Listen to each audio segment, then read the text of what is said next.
Hello, my name is Milan Sharma, and I have some interesting news about how police officers are being indicted in the killing of an unarmed man and beating case.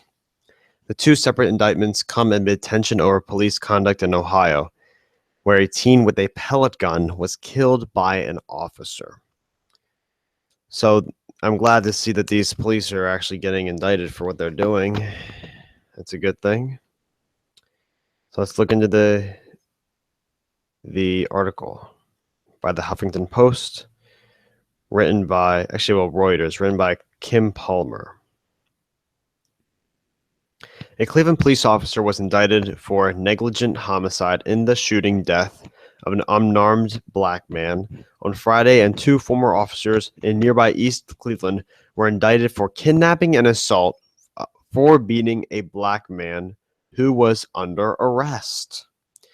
The indictments by a Cuyahoga County grand jury came amid increased scrutiny of the use of force by police in Ohio, where an officer in Columbus this week shot and killed a 13-year-old who was carrying a pellet gun.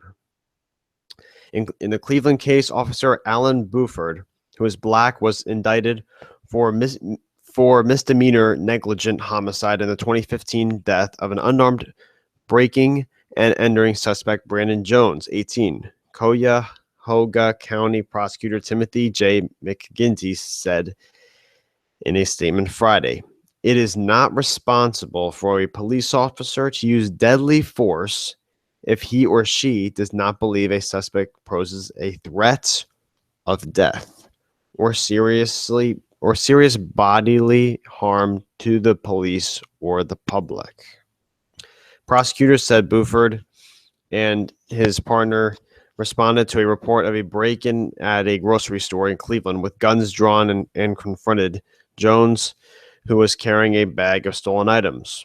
Ohio police in recent years have been the focus of concern over excessive use and even lethal use against minority suspects. In 2014, a white officer in Cleveland shot and killed 12-year-old Tamir Rice, 12, who was carrying a replica gun that shot plastic pellets. The child's death became a rallying point for the Black Lives Matter movement and was one of a number of deaths that led to nationwide demonstrations against the use of excessive force by police. In the East Cleveland case, two former officers, Denane R. Davidson Dixon and Gerald A. Spencer II, were indicted on 3 counts of kidnapping, 2 counts of dereliction of duty, and 1 count each of felonious assault and conspiracy, obstructing official business, and interfering with civil rights for the July 2016 beating of Jesse R. Nickerson, a prisoner in their custody. So they're beating a prisoner while in custody. Listen to this carefully, because they're not beating him because he's a threat in the public. No, they're beating him when they already have him locked up. They're still beating him. The 2 officers are black, as is Nickerson. According to prosecutors, the officers arrested Nickerson and, after arguing with him, drove to a park near the police station, pulled him from the squad car, and assaulted him. And obviously they were fired shortly after the incident. So basically, this is just a summary of what's been going on around this country, as police have been shooting unarmed black people at such a high rate. And I saw some statistics, I'm trying to remember, that there were only 2 cases over 100, in over 100 cases, that the police were actually being prosecuted for killing an unarmed man. I don't know if this is them exactly, but they're being indicted, these people. But only 2. And around between 8 to 10 of unarmed people were actually charging or being threatening toward police.